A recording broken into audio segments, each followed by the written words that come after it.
Committee of Ways and Means, and we are here.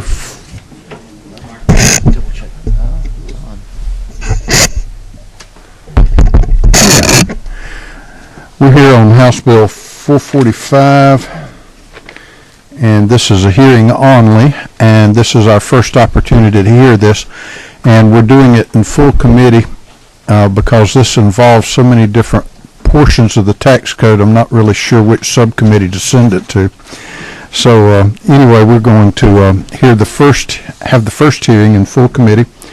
And Representative Carson, tell us about your bill. Thank you, Mr. Chairman. I appreciate this time and the committee's time. This has been just a step back before we dig into the numbers and the bill and so forth. This has been a discussion before this body, even before my time here, when I was first elected and about 4 years ago. Tax reform has been an issue before us, like I said, for a number of years in regard to the various credits and exemptions that we have. Do they create jobs? Do they not? The bigger issue that some of us talk about philosophically is whether or not we're too reliant on one revenue stream or another for the state budget. Particularly the income tax, both individual and corporate, are both obviously at 6% top marginal rate. And it's one of the, as you'll see in the pack that I have, I believe it's been passed out, it's one of the highest rates in the Southeast. And the question is, philosophically, it's much like what we have in regard to, at a smaller level, the integrated plant theory in regard to you don't tax inputs or business inputs along the way. The better objective philosophically and economically is to tax the output or the consumption, shall we say. So what I did is went to the House leadership a long time ago, let's just put it that way, and said that I believe this is something that our state needs from a fiscal, from the standpoint of fiscal responsibility to smooth out our revenues. It's something that we need from an economic development standpoint. So I went to leadership and I said, this is something I'd like to work on, particularly piggybacking off of some of the things in the special counsel's report. I believe a copy of that is in your folder. And what we have put together is House Bill 445. And it incorporates the overall objective here, philosophically, is to lower the income tax rate and concentrate, not completely. Some people want to go straight to a 0% income tax rate, both individual and corporate. Although that might have its merits, and it definitely has its fiscal challenges. My objective here is to close some of the, not all, but close some of the credits and loopholes and exemptions and move more toward a consumption tax. If you'll go into this document, this PowerPoint that I printed out for you, you can see on the second page, this is a map of the income taxes in the Southeast. So again, we focused on the individual income tax. And we had reapportionment draw a map for us as well as overlaid it with tax foundation data in regard to what were the marginal tax rates in each of those states. And you can see Georgia at 6%, South Carolina just barely above us at 7%, but the rest of the states are at 0 or below us at some rate.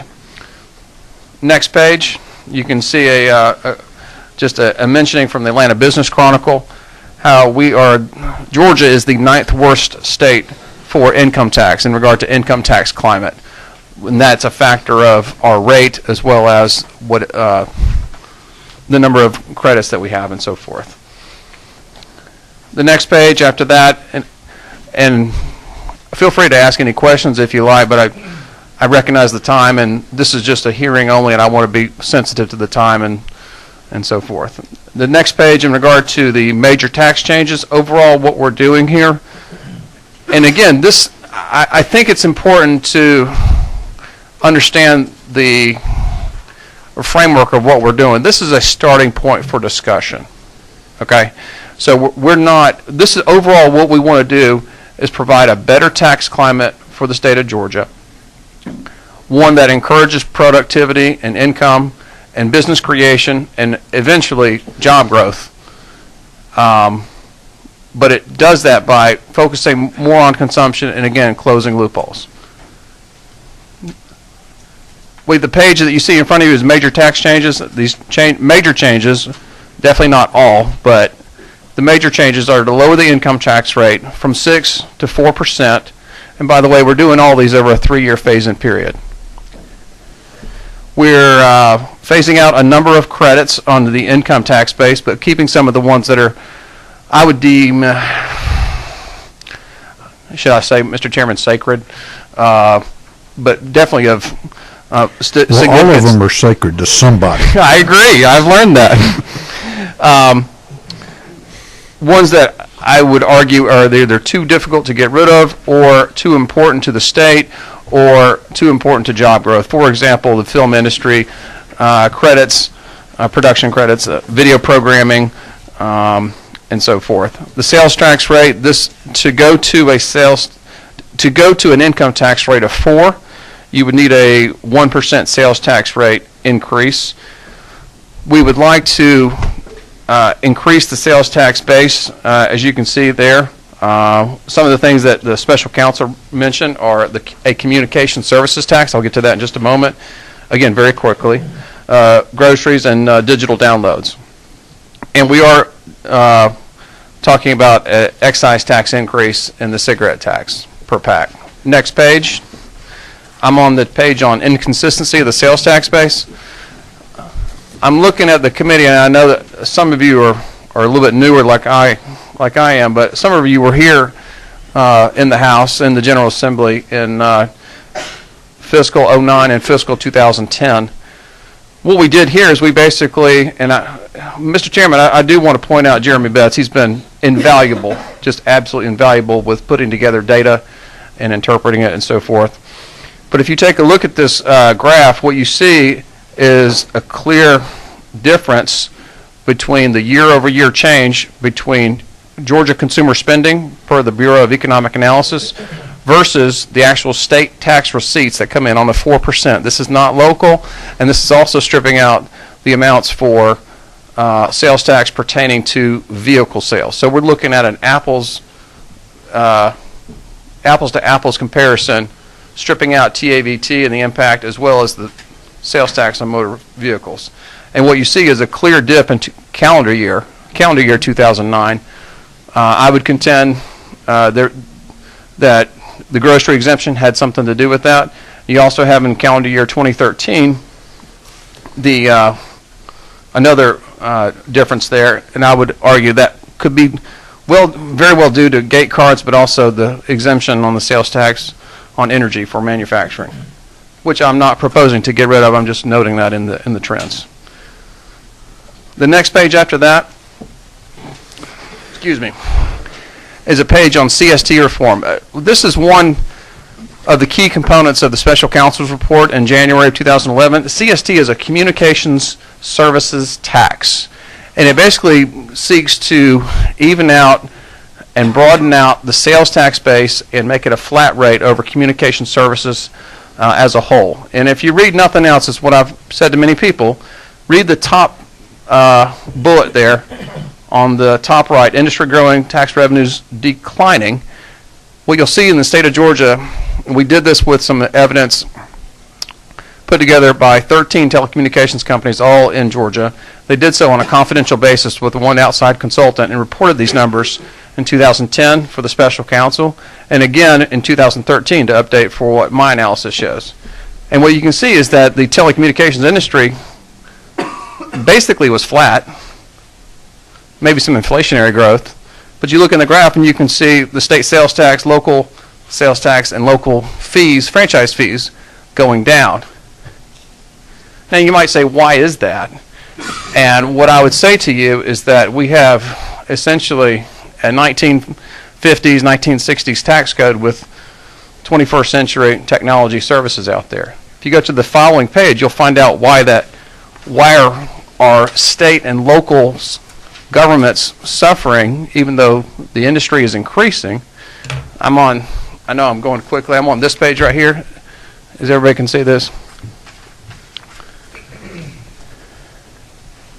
The dark green that you can see, this is industry revenue. So this is not government taxation revenue or what have you. This is industry revenue.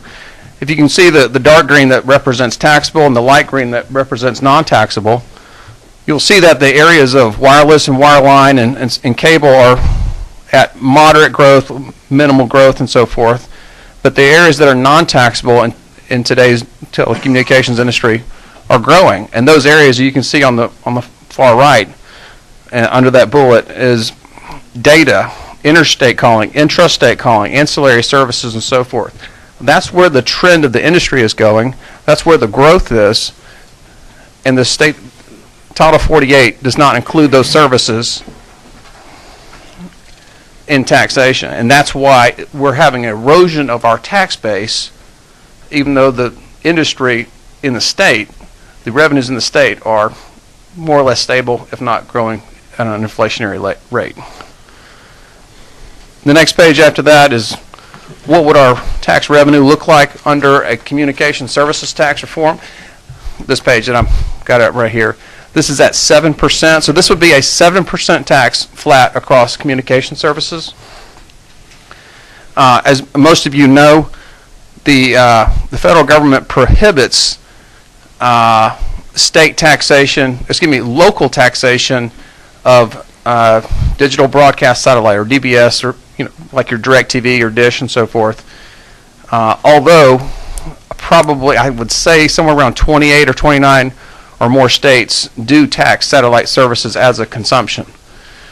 It just has to be at the state level and not shared with local governments. And if you go to this page right here, you'll see the impact of this. What this is a waterfall graph to show the ups and downs in regard to where are we now as far as a baseline using 2013 revenues versus where we could be at a 7% tax. And some of the things we're looking at doing, or what was noted in the special counsel, Mr. Chairman, maybe I'm going into too much detail for this discussion, but this more or less would even out and not pick winners and losers, having a flat rate, consistent rate, fair across the industry.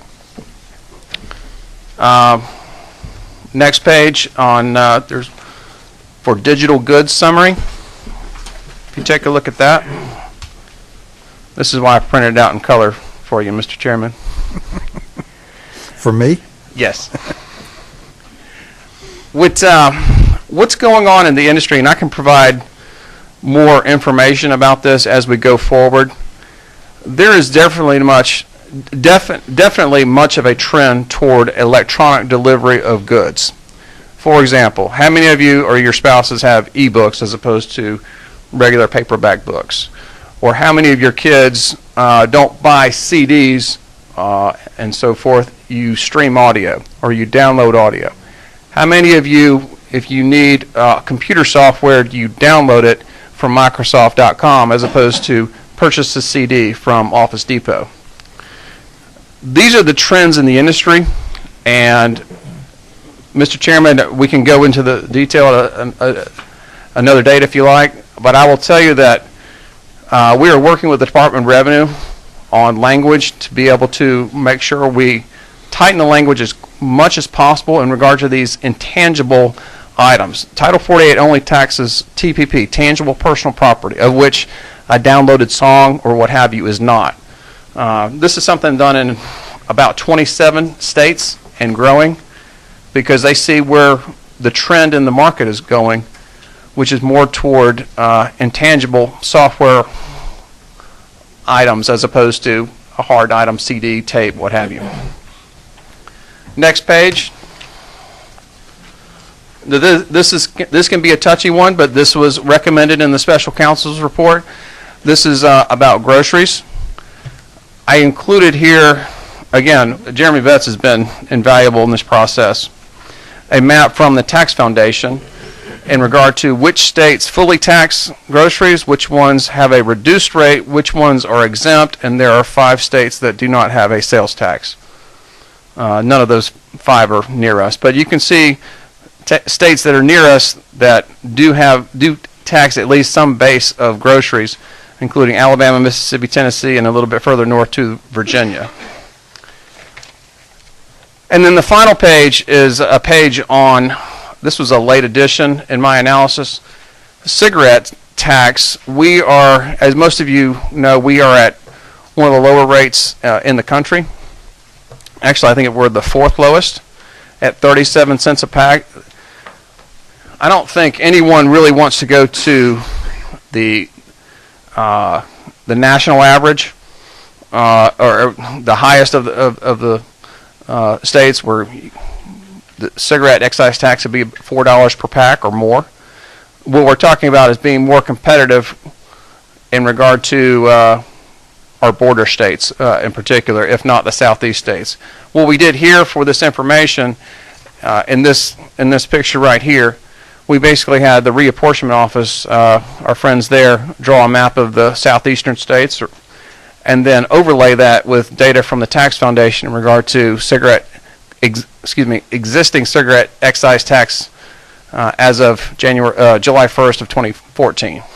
So you can see in a picture where Georgia ranks.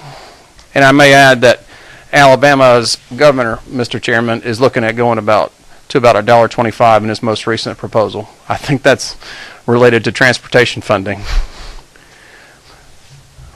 So that may be a little bit more detailed than you wanted in this initial hearing, Mr. Chairman, but overall, conceptually and philosophically, I think it's an important topic to take up, to look at how our income tax rate may not be as competitive for business development, for job growth here in the state. And with that, I'm happy to continue the conversation and answer questions from the committee. Are there questions?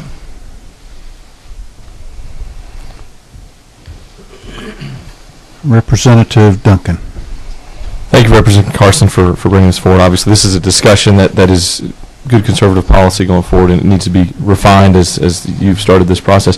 Help me through the communication piece. It seems like you've dedicated a lot of this to that, and I'm just trying to understand that playing field. And full disclosure, I'm a satellite subscriber myself. That's all we've ever had. When we built our house, all we ever had was satellite access to it. So explain that to me, what my bill looks like and what you're now going to be doing, or the proposal is to do to that satellite bill. I've been a DirecTV customer for 6 years myself, so, and just in full disclosure. And I can say out of personal experience, and then I'll look at the state code.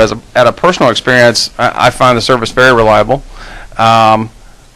When I receive my bill, I may say I'm billed, I don't know, $79.99 or what have you for one main television and 2 additional. And then the receivers are deemed tangible personal property in which you are leasing from DirecTV or Dish or whatever the satellite subscriber is. As it works now, for example, in Cobb County, and I believe you would be in Forsyth at 7%, right? You were paying 7% sales/use tax on the cost of those leased receivers, receiver for each of the televisions. So if it's 3 or 2 or whatever that total lease cost on your bill, in addition to the programming cost of say $50 or $70 or $80, your lease cost for the receivers, you are taxed currently on that. What this would do is go in and say, we're going to do a flat rate across communications tax of 7%. And that's 7% is where I'd like to start the discussion. And that would be an increase, but again, this would be going more toward a consumption tax as a whole. There is a lot of debate about that between the digital satellite providers versus cable or what have you. I've been dealing with this issue, as you can imagine, for 18 months or so. What I have found is that cable companies are responsible and charge to their customers a 5%, in most cases, 5% franchise fee. But that franchise fee is not based on the linear feet that they're in the ground, or the depth of the ground, or how far along they go. It's just based on a 5% on gross receipts. It's very much like a gross receipts tax. Okay. So the net effect of this doesn't affect the, and I'm going to probably use the wrong term, the hardwired companies, the AT&Ts and whatnot coming in as far as their billing structure. It would, what this would do is what other states have done as well, which would get away from franchise fees only for communications, okay? Franchise fees for utilities firms and so forth, that would stay, okay? This is about telecommunications, whether it be wireline or internet, necessarily not internet, wireline, cable, satellite, so forth, all of that, that's what this would affect. Okay, thank you. Representative Kelly. Thank you, Mr. Chairman. Representative Carson, I too commend you for taking on what's going to be a long journey, but something I think that's worthy for our state, as I have so many of my constituents who do want to see us make progress to eliminate our state's income tax. Something and maybe I've missed it, but maybe you could just help. It would help me wrap my head around the plan just in general. If every one of these proposals that you've kind of talked about changing, if we could show a dollar amount associated with them, is that something that, and not necessarily today, but We will do that. But I would just like to see it so that I can know as the committee's debating, looking at what the metrics are for each measure. So if we put on this new 7% fee on to satellites, how much money will that generate? If we if we raise the cigarette tax, how much money does that raise? And just so that committee members could play with the numbers as well. To say that this is going to go through vetting is an understatement. And we will absolutely have those numbers. We've requested a fiscal note. Okay. We have not yet received it on this substitute bill, but I absolutely take your point and absolutely agree. We want to know what is, from a policy standpoint, how much revenue are we getting to go to this big of a change or what have you. And just to follow, if I can, Mr. Chairman. Sure. Back on the communication side of it. So today there's this 5% franchise fee, and you said it's on gross receipts, is the way you kind of classified it for our hard line, and nothing on satellite and that sort of. So for the satellite programming. So how would a 5% franchise fee stack up for a monthly, if it's how would that amount on my cable bill at 5% that I got today? How will that look different for 7%? Because I understand what it'll look like for Dish and the satellite provider. This could be 7% just like everything else. But what would be a 5% amount compared to what the 7% amount is? What I'm trying to get. As the bill is drafted, this would take effect January 1st of 2016. So your bill for cable would go through, I presume, on a prorations process, but starting January 1st of 2016, your cable bill would look like this. Let's say you and your wife had cable programming costs of $60 per month, and your franchise fees were 5% thereon. The 5% would go away, the 7% would kick in. So if I have a $100 cable plan, the franchise fee on my bill is $5 today? Roughly. Or do you have an idea? Okay. So that would be $5 on that thing, and it would go to $7 after. Right. The bill itself could very well include various other fees and various things, but let's just say hypothetically that programming cost subject to franchise fees is $100. You're paying a $5 or 5% franchise fee. That would be replaced with a 7% across the board. Was originally the 5% franchise fee as part of the payments for actually hard laying the infrastructure into the ground? Was that part of the reason for the 5%? It's a right-of-way access. Okay. Mr. Chairman, if I may, I know there are probably more questions. Quite a few.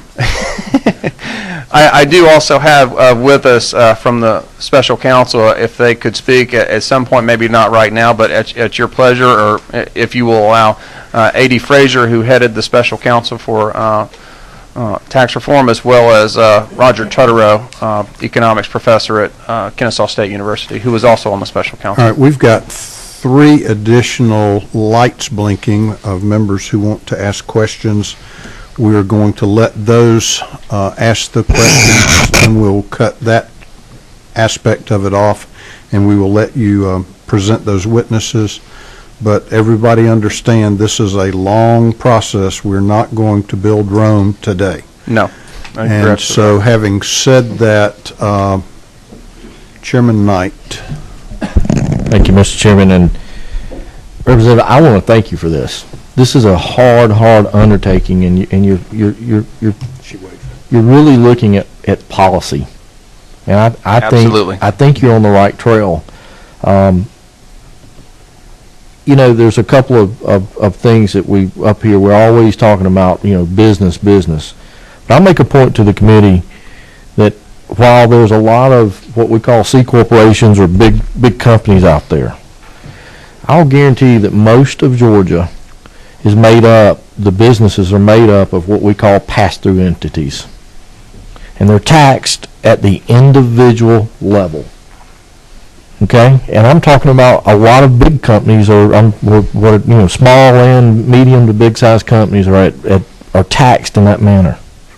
And so, if we really want to talk about incentivizing businesses, okay, we will look at the individual income tax rate, because right now those profits for those companies come through on those K1s, and they're taxed at the individual level on the 1040. So from a policy point of view, I want to say thank you, because we're really addressing what is probably most of the business in Georgia is probably done under that scenario, and that's probably one of the biggest things that we could do to say thank you to the existing businesses, and also say welcome to Georgia new businesses. We're going to be competitive here. So I want to say thank you on that. The other thing is that when we look at policy, we're looking at, it's almost like what we're dealing with transportation. We're dealing with an old funding mechanism that may have worked at one point in time. It fit what society was and what was going on, but society has changed, and that funding mechanism is really no longer working the way that it once was. And I think to a degree, when we start looking at the communications and the way that services are delivered right now, and you talk about digital downloads, and you talk about internet purchases, and you talk about all this, okay, we're no longer, the model's not working. In other words, technology and society has changed such that the existing way we tax people is not there, and we're eroding. You've shown that our base is eroding. Mm-hmm.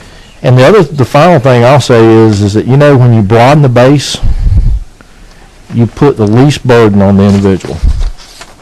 So if we can broaden the base to include the most of what everybody is using, everybody pays a little bit, but we don't burden one single group or put the burden on segments. So I want to say I appreciate what you're doing here.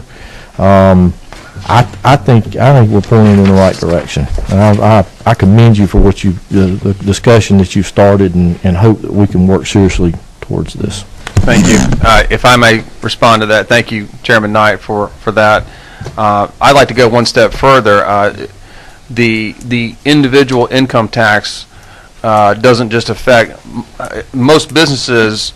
Are to your point, LLCs, S corps, are passive entities, but it's not just the most number of businesses. I would say the most number of Georgians with jobs are employed by some sort of pass-through entity, and that's why I want to encourage growth, saving, and reinvestment in Georgia.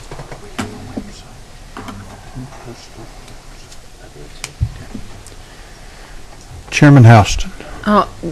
Thank you. I appreciate you doing this. I wanted to get back to this franchise fee.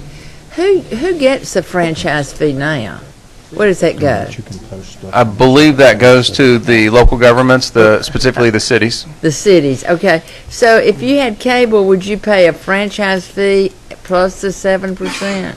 No, the franchise, as I mentioned to Representative the franchise fee goes away. Okay, well, the city would be without that?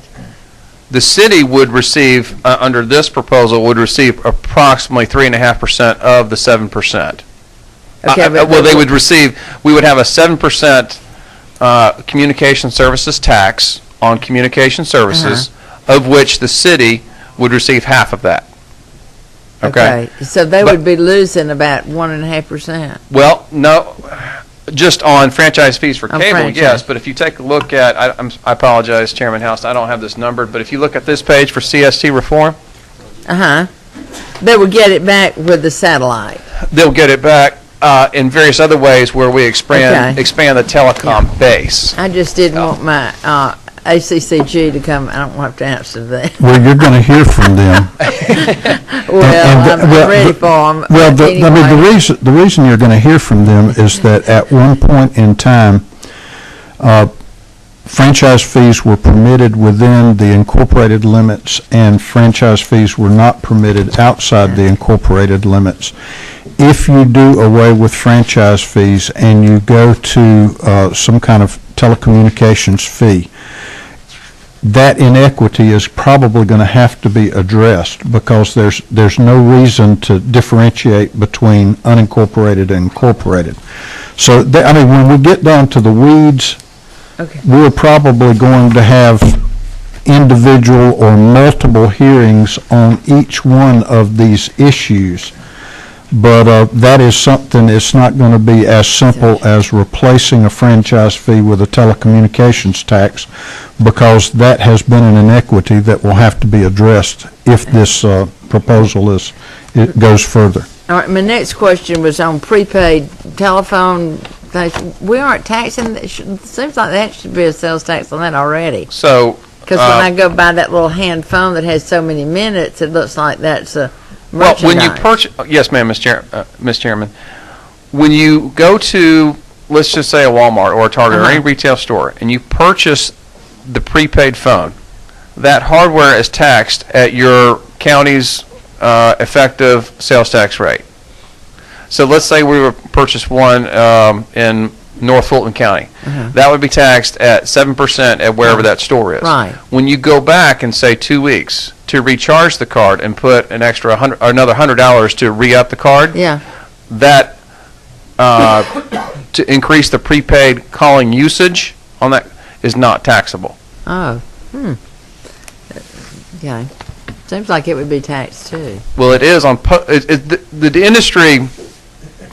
To the chairman's point, we're going to be vetting this issue quite a bit. Okay. But the telecommunication industry affairs folks that will speak to this will talk about prepaid cell phone billing versus postpaid cell phone billing. Okay. We're actually dealing with some of those issues in regard to 911 fees and getting that at parity. This is talking about getting the general tax on that at parity. Well, I appreciate you got a tough job. But somebody's got to do it, and I'm glad it's you. Yes, ma'am. All right, that's the end of the questions for right now, so let's hear from your witnesses.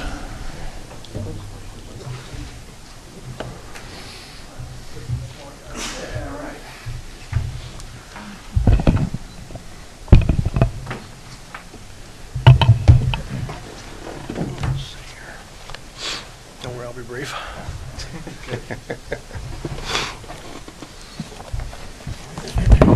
Thank you, Chairman Powell, Secretary Knight, distinguished representatives. Thank you for the chance to be with you today.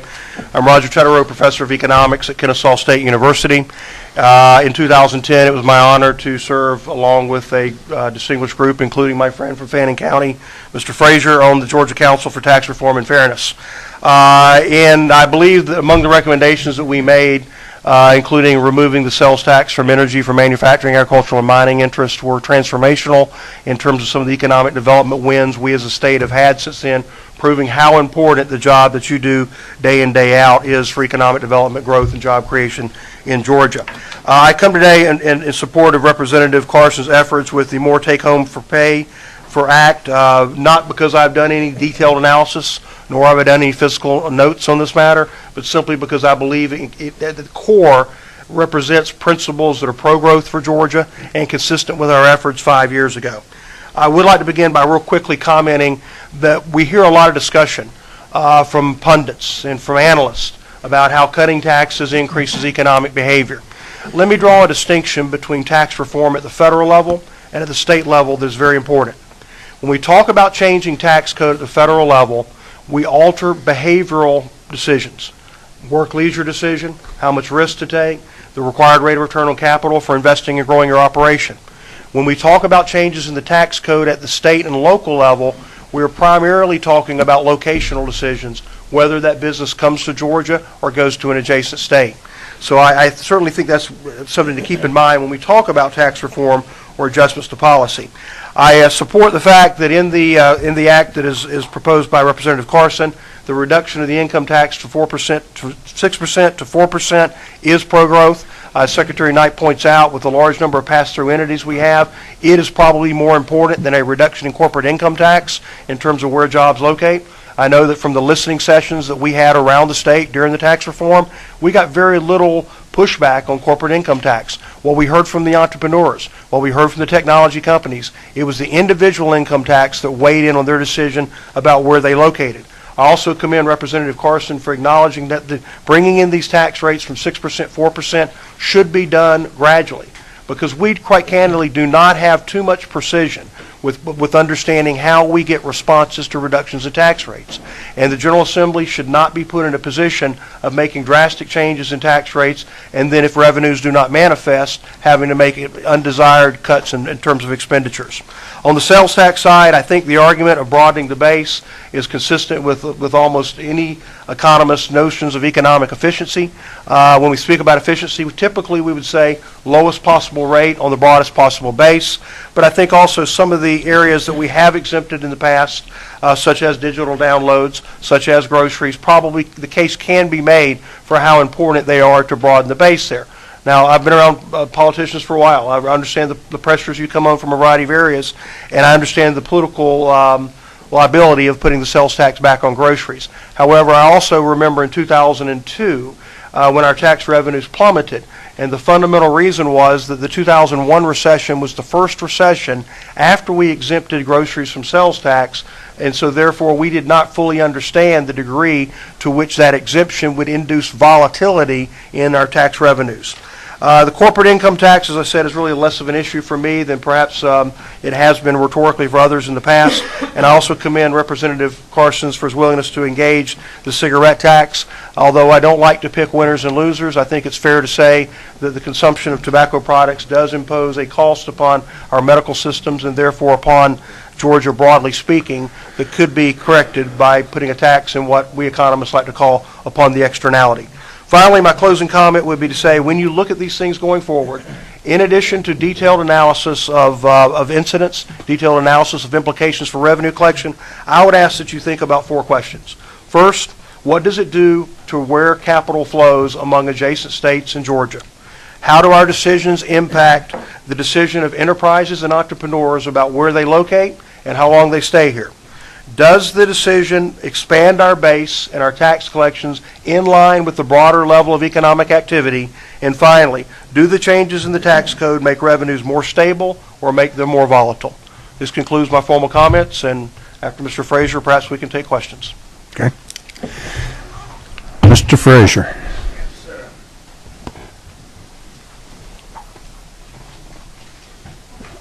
This work? It is now. Thank you. Mr. Chairman, ladies and gentlemen, it's a pleasure to be here. I feel like it was only yesterday when we did the tax study, and I've still got teeth marks in my backside from running it. I would say to you that I agree with everything Representative Carson's talking about, every single thing. The quagmire that we're facing, you will face more than anything else, is the communications piece, because it is completely commingled with state and local issues. And selling it out and sorting it out is going to mean a lot of work on somebody's part. Taxing cigarettes isn't that hard. Taxing groceries isn't that hard. I've spent some time with the man who proposed that, and he said if he had to do it over again, he'd never do it. So I suggest to you that Roger's laid out the case analytically. So is Representative Carson. But, Mr. Chairman, this is going to be a political issue. This is all about politics. We couldn't get the cigarette tax because the border counties didn't want to raise it, because cigarette profits are 40% or 60% of the convenience store's profit. So when you start talking about those kinds of issues, it's going to make some of these choices extremely tough. We did a part of our study was to say, what would it take for us to be competitive on the income tax? And we heard a lot of people. I went to every one of these sessions, and experts too. We don't have to go to zero. In fact, we couldn't go to zero. But if we get down to 4%, that's perfectly competitive with Texas, North Carolina, and South Carolina, Alabama, where we tend to lose business. So 4% is a magic number for me. 4%, I think, is a magic number for all the eco-devo people around the country. The biggest pot you have that's service-related that you could broaden the base with is the communications. When you start talking about taxing barbershops and funeral homes and things like this, it's not going to raise enough money to worry, or gardeners. You're sure not going to tax the lawyers or the accountants or the consultants. That's not going to happen. It happened in Florida for 6 months, and they called a special session to repeal it. So, I mean, where are you going to spend this? Talk about services. The communications piece of it is the most critical, the most logical way to do it. And I commend Representative Knight there. You're right. Most of the businesses are sub-Fs or LLCs. So changing the income tax directly benefits most of the businesses in Georgia. People don't seem to realize that, but it's true. I think corporate income tax contributes about $680 million to our $22 billion budget. One of those people told me, he said, if your company is paying corporate income tax in Georgia, you need to get a better lawyer. So the point is, it's not obvious because the amount's so small. There's one thing that he didn't mention, and that's what I would suggest you take a look at some point, is insurance premium taxes, where we are a heavy taxer of insurance premiums. And you look across the river at Jacksonville, you got to see a bunch of insurance companies down there where they don't have a high tax on premiums. So there's a couple of other options that you could look at. But I got to tell you, I think this, compared to what we did, we spent a year doing it. This is a good piece of work. I just ask you to tighten up your belts because it's going to pay a heavy political price. Thank you. Who's 25? Okay. Representative Duncan. Thank you very much. And it sounds like y'all have been on a journey since 2010 for certain. And it will continue. And this is a conversation that we're all going to get better at. And my concern is, I know that the communications piece is such a big part of this, and it sounds like there's been a lot of thought put to it.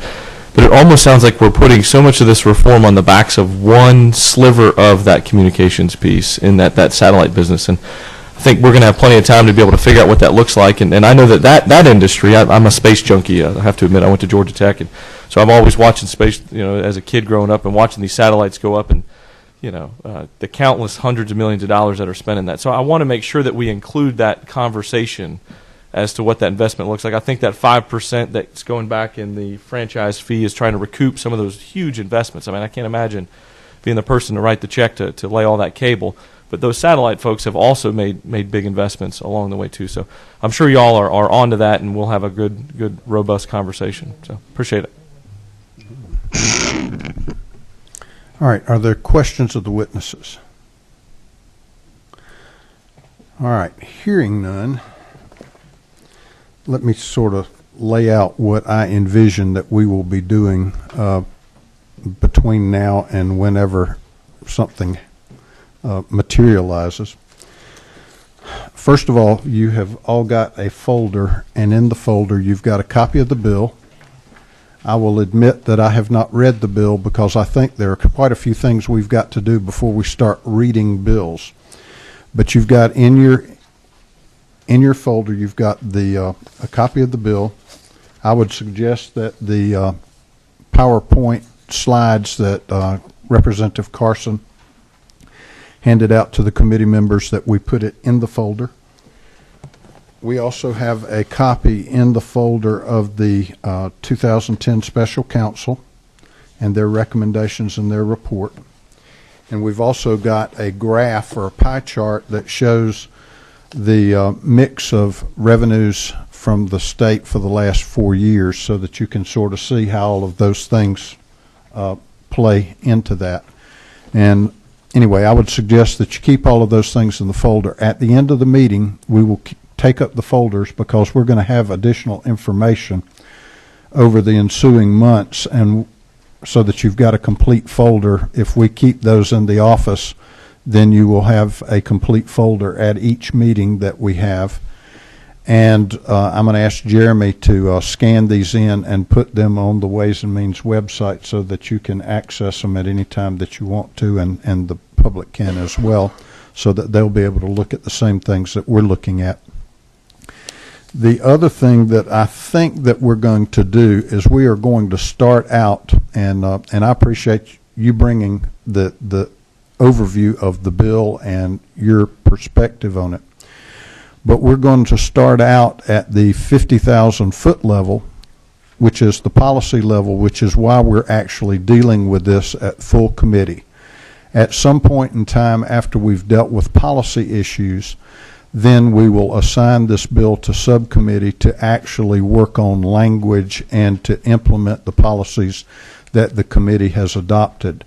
But it would be premature to start looking at language of a bill, because we first have to have some kind of consensus among the committee as to the policy. And what I mean is this. If you look at that pie chart, you see the mix of revenues. Right now, we are getting approximately 45% of the state budget of $21 billion is coming from personal income tax. To do a reduction from 6% to 4% is basically a third of that reduction, which takes it down to, at current rates, would take it down to like 30%. So you're talking about roughly $3 billion that you've got to make up from somewhere. The first thing that we have got to look at, I think, is what is an appropriate mix of revenues. What part of our revenues need to be from income tax? What part of our revenues need to be from consumption taxes? What part of our revenues need to be from sin taxes? What part of our revenues need to be from excise taxes on fuel? And when we do that, we look at where we are now. We look at what adjoining states are doing. We listen to the bond market folks that tell us what it takes to make sure that we maintain our AAA bond rating. We have a lot of things that we have to consider in order to determine, what is the appropriate mix. To go in and start saying we want to adjust income tax rates without knowing what the recommendations are and having some consensus among this committee as to what that mix is, I think would be premature in getting the cart before the horse. The second thing is that then once we've looked at what other states are doing, what we've got to do to be competitive with Tennessee or with Florida or with Alabama or the Carolinas, and and we look at where we are, then we look at bond ratings, we look at stability, what kinds of, like it has been brought out, that the consumption taxes became unstable at a point when we took out the grocery taxes, because whether you've got a recession or not a recession, people buy groceries. But you take that out of the mix, and that introduces a certain degree of instability to it. So, we have to look at the stability of our tax structure, because that's important. We look at what it takes to attract businesses here. So we look at the economic development components. There are certain things that Representative Carson has proposed that would have, even though they would raise revenue, they would have perhaps an adverse impact on economic development, because they involve tax credits and they involve some of the exemptions that we've given on sales taxes. So we've got to look at the economic development component. So we've got a lot of policy issues that we've got to look at before we ever start making decisions about what the bill is going to look like.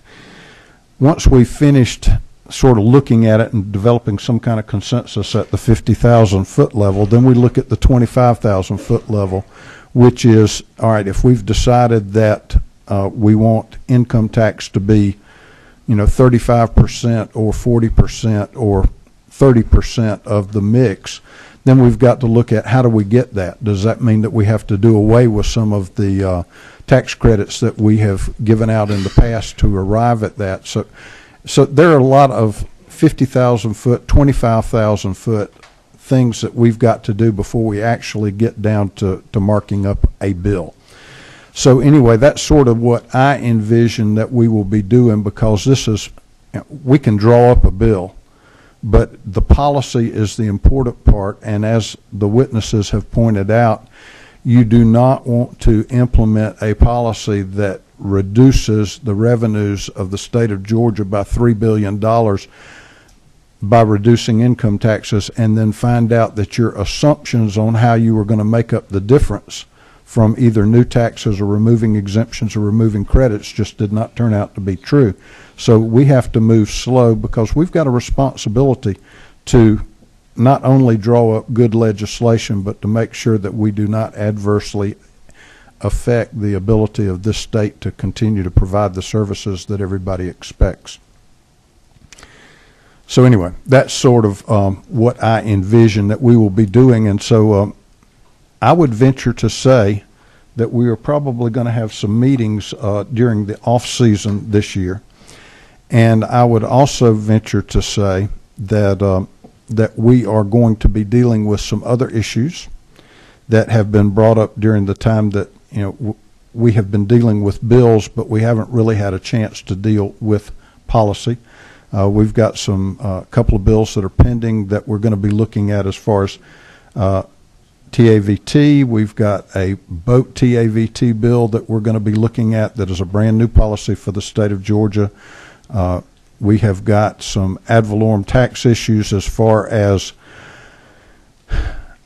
we got a patchwork quilt of taxing and appeals and assessors and boards of equalization, and we've been trying to fix that for years. And I think we have pretty much decided that we probably need to take a fresh look at it from start to finish, and that's something that you cannot do in a 40-day session. So we got a lot of projects that we're going to be doing over the summer. So what we will try to do, because some folks like Chairman Houston and I have to come a pretty far distance, I generally like to pack as many meetings into a trip to Atlanta as I possibly can. So some of these subcommittees that are going to be working on various issues will probably be meeting in conjunction with some full committee meetings, so that when we come to town that we will be trying to deal with as many issues as possible, and we'll try to respect everybody's time and family time during the summer. But we are going to get what we need to get done before next session. We're probably going to be meeting a fair amount in the off season. And this is my cheat sheet.